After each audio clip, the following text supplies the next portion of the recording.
नमस्कार। तो चलिए जानते हैं देश की महंगाई, बेरोजगारी, पेंशन, सरकारी नौकरी, किसानों के लिए महिलाओं के हितों की तमाम 50 बड़ी खबरों को सिर्फ 10 मिनट में। अभी तक वीडियो को लाइक नहीं किया तो लाइक कर दें। भाजपा नेता अनुराग ठाकुर ने कहा, विधानसभा उपचुनाव दिखा रहा है कि जनता को एक अवसर मिला है। वो आप और कांग्रेस को वोट की चोट देने के लिए तैयार है। यहाँ की जनता ठगा हुआ महसूस करती है। मणिपुर में सुरक्षा बलों ने 11 उग्रवादियों को मार गिराया। सीआरपीएफ चौकी पर हमला करने पहुंचे थे। 2 जवान भी घायल हो गए और 5 स्थानीय लोग भी इस हमले में लापता हो गए। छत्तीसगढ़ के मुख्यमंत्री विष्णुदेव साय ने कहा, मतदाताओं में उत्साह है और निश्चित रूप से भाजपा भारी मतों से जीत रही है।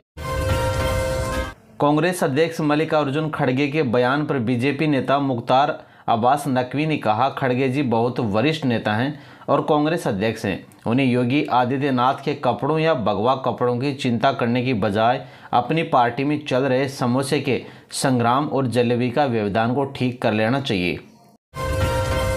राहुल ने आई लव यू वायनाड लिखी टी शर्ट पहनी।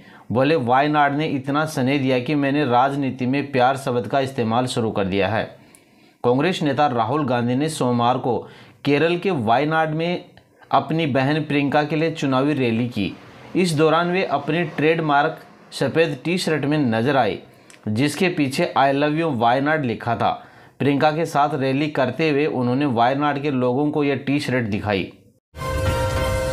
हरियाणा के मुख्यमंत्री नायब सिंह सैनी ने कहा, हरियाणा में दूसरी बार मुझे मुख्यमंत्री बनने का अवसर मिला है। जो महात्मा ज्योतिबा फुले की सोच थी, उस सोच को धरातल पर उतारने का काम प्रधानमंत्री मोदी कर रहे हैं। जो योजनाएं चली हैं उससे गरीब लोगों को लाभ मिल रहा है। प्रधानमंत्री मोदी के नेतृत्व में महाराष्ट्र में दूसरी बार बड़ी बहुमत के साथ सरकार आ रही है। राजद नेता तेजस्वी यादव ने कहा, झारखंड में इंडिया गठबंधन के पक्ष में माहौल है और हम फिर से सरकार बनाएंगे। सरकार ने कई योजनाएं चलाई हैं जो लोगों के लिए लाभकारी साबित हुई हैं। लोग उनको पसंद कर रहे हैं। लोग चाहते हैं कि काम करने वाली सरकार राज्य में आए। भारत रूस के बीच पिंतोरसर एयर डिफेंस सिस्टम के लिए समझौता हुआ है। इसका ट्रैकिंग सिस्टम हवा में 36 किलोमीटर दूर का भी टारगेट ट्रैक करने में सक्षम है। भारत के एयर डिफेंस सिस्टम को और मजबूत बनाने के लिए भारत डायनेमिक्स लिमिटेड बीडीएल ने रूस से नई डील की है। कर्नाटक के मंत्री ने केंद्रीय मंत्री कुमारस्वामी को कालिया कहा। बोले, वो भाजपा से ज़्यादा खतरनाक हैं। जेडीएस ने पूछा, कांग्रेस अध्यक्ष का रंग बताओ कैसा है। जम्मू कश्मीर के श्रीनगर में सेना और आतंकियों के बीच हुई मुठभेड़ के बीच 2 ट्रैकर्स फंस गए। फायरिंग के बीच ट्रैकर्स ने 100 नंबर डायल करके पुलिस को इसकी सूचना दी। इसके बाद सेना ने गोलीबारी रोककर उन्हें बचाया। मुख्यमंत्री भजनलाल शर्मा ने कहा, यहाँ के युवा में ललक है। वो कुछ करना चाहते हैं, लेकिन कुछ लोग ऐसे हैं कि वो सोचते हैं कि अगर आदिवासी पढ़ लिख गए तो उनके बच्चों या पीढ़ी का क्या होगा।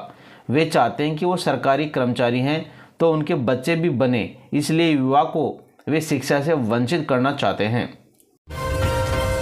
सुप्रीम कोर्ट ने सोमवार को दिल्ली सरकार से कहा कि दिल्ली में साल भर पटाखा बैन पर 25 नवंबर से पहले फैसला ले।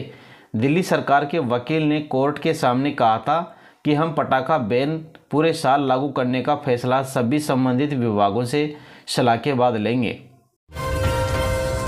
हरियाणा के सीएम नायब सिंह सैनी ने कहा, कांग्रेस ने हमेशा झूठी का सहारा लेकर सत्ता हथियाई है। पिछले 10 वर्षों में विकास और परिवर्तन की दर कांग्रेस के 55 वर्षों की तुलना में बहुत बड़ी है। कांग्रेस शासन के दौरान भ्रष्टाचार चरम पर था और भाजपा शासन के दौरान विकास गति से बढ़ रहा है। 30 दिन के लिए जेल से बाहर आया आशाराम आयुर्वेदिक अस्पताल में इलाज कराएगा। 11 साल में दूसरी बार पैरोल मिली है। रेप केस में आजीवन कारावास की सजा काट रहा आसाराम जेल से बाहर आ गया है।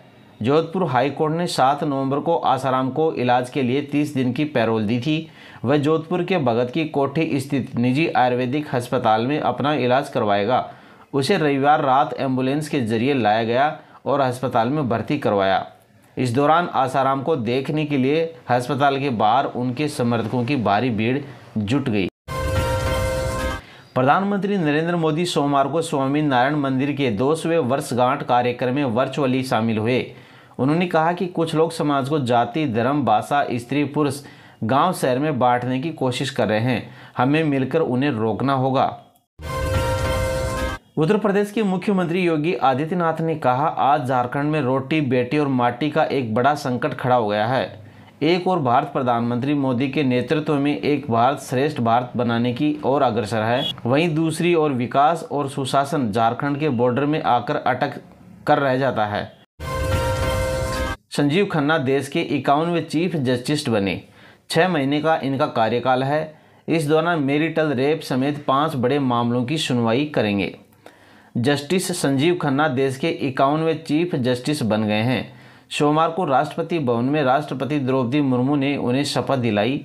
Chief justice of India DY Chandrachud 10 नवंबर को रिटायर हो चुके हैं।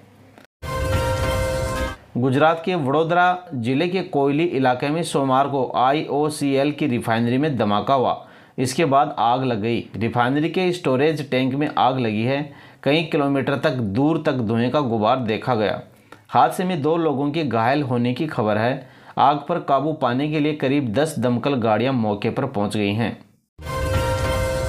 बिहार के मुख्यमंत्री नीतीश कुमार ने देश के प्रथम शिक्षा मंत्री भारत रत्न स्वर्गीय मौलाना अबुल कलाम आज़ाद की जयंती के अवसर पर पुराइची के नेहरू पथ पर मौलाना अबुल कलाम आज़ाद स्मृति स्मारक का उद्घाटन किया। प्रयागराज में लोक सेवा आयोग कार्यालय UPPSC के सामने प्रदर्शन कर रहे कैंडिडेट्स को पुलिस ने लाठी चार्ज करके खदेड़ दिया। इस दौरान भगदड़ मचने से कई छात्र चोटिल हो गए। करीब 10,000 छात्र आयोग के कार्यालय से थोड़ी दूर धरने पर बैठ गए हैं। नारे लगा रहे हैं कि बटेंगे नहीं, न्याय मिलने तक हटेंगे नहीं।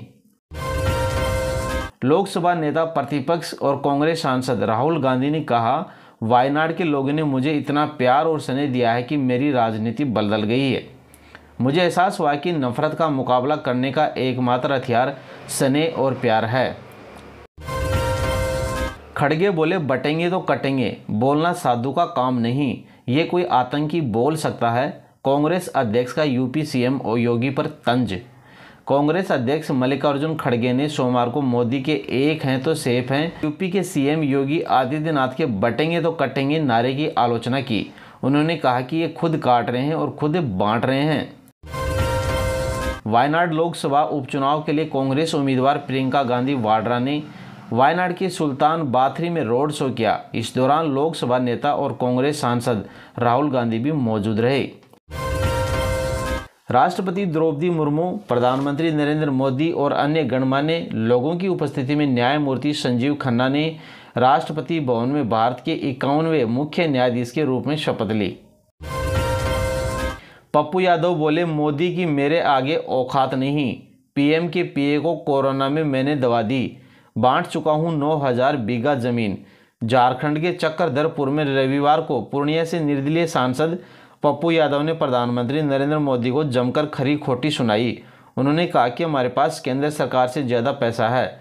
9,000 बीघा जमीन हमने गरीबों में बांट दिया है। इतना जमीन मोदी के बाबू को नहीं था।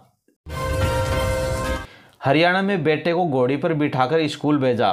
बैंड बाजे भी साथ में चले। पिता बोले, बच्चे का पहला दिन यादगार बनाया।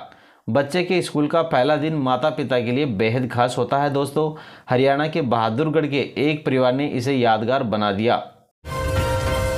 न्यूजीलैंड के साथ सीरीज में टीम इंडिया के प्रदर्शन पर भारतीय क्रिकेट टीम के मुख्य कोच गौतम गंभीर ने कहा, हमें भी आलोचना मिल रही है, हम उसे स्वीकार करते हैं। हम आगे बढ़ते रहेंगे और हर दिन बेहतर होते रहेंगे। मुझे पता है कि हमने अपना सर्वश्रेष्ठ क्रिकेट नहीं खेला है। गोगा मेडी की पत्नी ने कहा, न्याय नहीं मिला तो छोड़ेंगे नहीं। गोल्डी रोहित के एनकाउंटर का दिया था भरोसा। गड़बड़ हुई तो करनी सेना अपने हिसाब से चलेगी। सुखदेव सिंह गोगा मेडी की पत्नी शीला शेखावत ने कहा, अगर हमें न्याय नहीं मिला तो हम छोड़ेंगे नहीं। हमें रास्ता जाम करना पड़े या भूख हड़ताल पर बैठना पड़े, आने वाले समय में हम रणनीति तय करेंगे। और शीला शेखावत सोमवार को बाड़मेर में मीडिया से बात करके ये जानकारी साझा करी। झारखंड के मुख्यमंत्री हेमंत सोरेन के निजी सचिव सुनील श्रीवास्तव के मामले में जल्द ईडी की एंट्री हो सकती है। बताया जा रहा है कि आयकर विभाग की छापेमारी में दुबई कनेक्शन सामने आया है। इसके बाद मनी लॉन्ड्रिंग मामले की जांच एजेंसी कर रही है। झारखंड विधानसभा चुनाव पहले चरण के लिए थमा चुनाव प्रचार। 225 बूथों पर हेलीकॉप्टर से भेजे गए हैं मतदान कर्मी। 13 नवंबर को 43 सीटों पर होगी वोटिंग। चुनाव प्रचार थमने के बाद अब डोर टू डोर कैंपेनिंग होगी। प्रथम चरण में 43 विधानसभा क्षेत्रों के लिए 13 नवंबर को होने वाले मतदान में कुल 683 प्रत्याशी मैदान में उतरे हैं। चुनावी जनसभा में गरजी कल्पना सोरेन, देरी से उड़ान की अनुमति से हुई नाराज। कहा, हमारी सभा को रोकने का प्रयास किया गया। कल्पना सोरेन ने कहा कि केंद्र में बैठी कारोबारियों की सरकार आदिवासियों की जमीन पर गिद्ध की तरह नजर गड़ाए हुई है। इनको आदिवासी शब्द से भी नफरत है। एजेंसियों का दुरुपयोग करके ये हमारी सभा को रोकने का प्रयास कर रही है। इसके कारण हमारे हेलीकॉप्टर को उड़ान भरने की अनुमति नहीं दी जा रही है।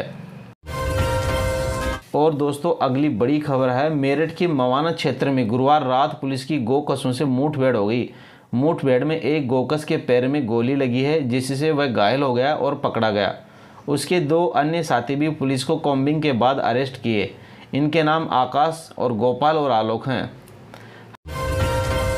हरियाणा में शिक्षा विभाग ने आज सोमवार से स्कूलों की टाइमिंग बदल दी है। सर्दियों में सिंगल शिफ्ट में चलने वाले स्कूल अब सुबह 9:30 बजे खुलेंगे। वहीं डबल शिफ्ट में संचालित होने वाले स्कूलों की टाइमिंग भी बदल दी गई है। सरकार की ओर से ये बदलाव लगातार गिरते तापमान से बढ़ती ठंड को देखते हुए लिया गया है। इस बारे में आदेश भी सरकार ने जारी कर दिए हैं। और दोस्तों, अंतिम बड़ी खबर है। धीरेन्द्र शास्त्री के आश्रम में यूपी पुलिस का छापा पड़ा। बागेश्वर धाम में सेवादार बनकर रह रहे थे हत्या के आरोपी। धीरेन्द्र शास्त्री के बागेश्वर धाम में छुपे थे कातिल।